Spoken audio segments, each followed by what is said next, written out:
for their support. So we had a great night in it last I night. bet there's a few hangovers from Sullivan's Ale from last Well, you don't night. get the hangover there with Oh, that's that. not- No no hangover. with Sullivan's. Oh no, because of Great the, thing. the, Well the brewed. limestone water and very well brewed beer, so there's no hangover. Oh, okay. Well, yeah. Richard, Well, there is alcohol in there, That's- but that's great. you know, it But goes down well. tell me about some of the changes that has happened in the last few months. Yeah, I think since coming to Cleveland, it's been nothing but fantastic support from publicans, from bar owners, from the staff. The beer has been really well received. You know, we can tell our story going back to 1702. We can talk about the Smithwick's family and our master brewery in Hamilton. But at the end of the day, it's what the beer tastes like. So when people, you know, grab that glass, taste the beer, and it goes down well, and they go back for more. That's the magic in the beer business, and we're seeing it in spades. Our expectations, our projected volume, thanks to Bridget here, and the beer it's double what we thought we would do this summer. So since arriving in Cleveland, it's been a phenomenal success. Now, your local distributor here in Cleveland is? It's House of LaRose, so House it's of Jim LaRose. LaRose and the team there, and they've done a fantastic job supporting us and Bridget in the market. In fact, we have news now where we're bringing our canned, you know, packaged beer product to the market, and I was down with the good people with Giant Eagle in Pittsburgh, so they've allowed us to come now and open up, put our canned business into the 30 Cleveland-based stores. So it's a couple of weeks away, but we're working on that, and chatting, of course, with the great John Lane, Winking Lizard. We've struck a deal with him and his son Burl to put the cans in there at the Lizardville venues. First and foremost, they've been tremendous supporters of our business. Now, you started off in Buffalo, and you're branching out from there. Cleveland is a kind of a natural stop. Where are we going from here? Yeah, well, actually, I'm here this week. I've got meetings in Pittsburgh, Columbus, and Toledo.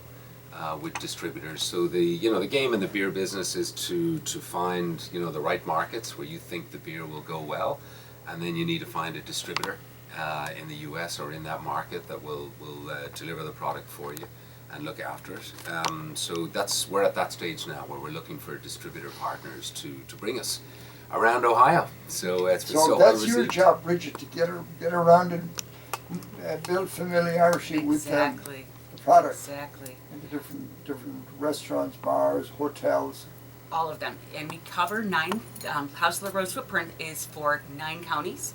So I put a lot of miles on my car, and I just mentioned that to Alan, that in less than 2 months I have 6,300 miles on my company vehicle. So we may have to up Yeah. our That's mileage there, but it's great, and it's great meeting with the people. And when you have a fabulous product, it's that much easier. So So when you see the person taste the beer and they have that awareness, like, this is good, where can I get it? And it's just great to bring a great product to great people. I bet you love telling the story. I love A lot of telling the people think story. they know the name Smithwick's, but the Smithwick's name is gone. It's gone. It's Diageo owns Smithwick's. Well, the beer brand has gone to Diageo since the mid '60s, so it's well gone, you know, in terms So of you the family you could connection. say that Sullivan's is the real Smithwick's. You have 2 of the Smithwick's on your board of directors, Well, right? that's right, and we've 3 on the team. Alan, Dan, and Paul, of course, is our chairman, and it's just tremendous history. I mean, there are people literally with beer in their blood, flowing through their veins, and they're so happy to be back in the beer business. I'd love for 1 or 2 of them to drop into you, Gerry. At some I'd stage. love that. You'd love to chat to them. They're great people, great Smithwick's characters. is just synonymous with the name Smithwick's. It's synonymous with Yeah. beer. Yeah. And it's great that it's back in the original hands again. Yeah, it is, and I think a guy like Ian Hamilton, our master brewer, you know, brewing Smithwick's and Guinness for over 30 years, when he turns his hand to, you know, a proper red ale, or recently I spent the last week in Buffalo where we're rolling out our new stout. That'll be coming, I hope, at some stage to Cleveland, this side of St. Patrick's Day. Would be the plan, but you know, his version of red ale, Irish classic red ale, his version of Irish dry stout is just world class. I mean, you know, the red beer obviously won best beer in the world. I was talking about that the last time in Burton-on-Trent. You know, amongst 1,300 beers from 45 countries around the world. So he's a very, very special man with a very special gift. So he will be in charge of, everyone uses the word Guinness for stout, don't they? Or a lot of them, except in Cork, they use Murphy's. That's right, yeah, Ireland and Guinness, but yeah, Cork is a little stronghold for Oh, yeah. Murphy's and Beamish. But you yourself, though, you've had a long history of being in the beer business, haven't you? Talk to me about that. Yeah, I worked, I guess I'd worked initially in the chocolate business, would you believe? So when I lived in Toronto for a number of years, worked with Mars, then moved with Cadbury to the UK.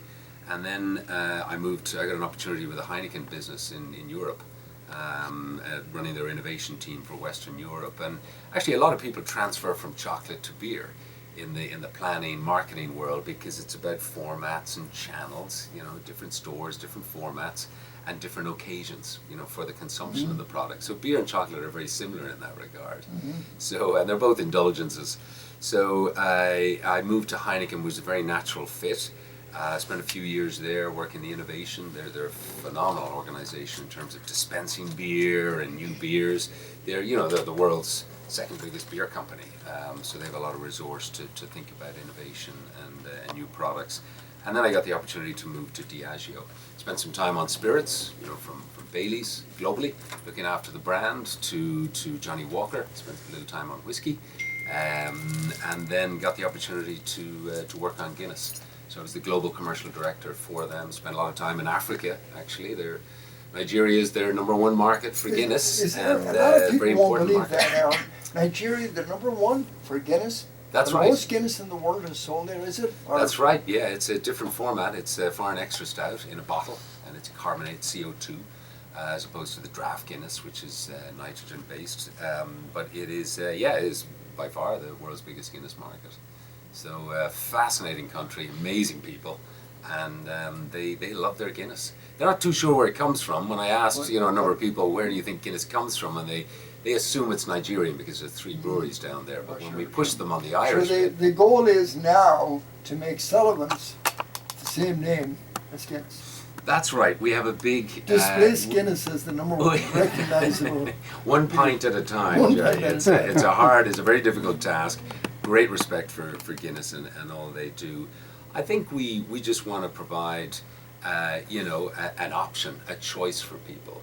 So where somebody like Ian and our team and the Smithix family, we look at providing beers and brewing beers that are back the traditional way, the way beers used to be brewed.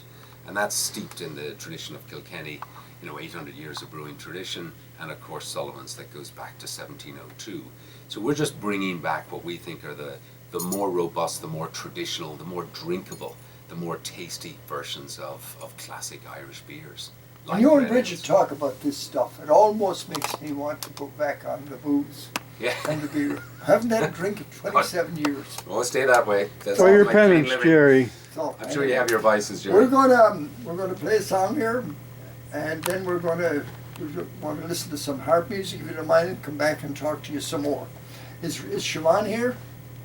Is Siobhan here? She's here, yeah. Oh, she's ready. She's tuning up the new harp. Okay, we'll be back in just a minute. Stand. I want to give a great shout out to Patrick Delaney of Ludwig's, who's made us a permanent tap. And you can go to Ludwig's on East 200th Street. Fantastic place, and thanks a lot, Patrick.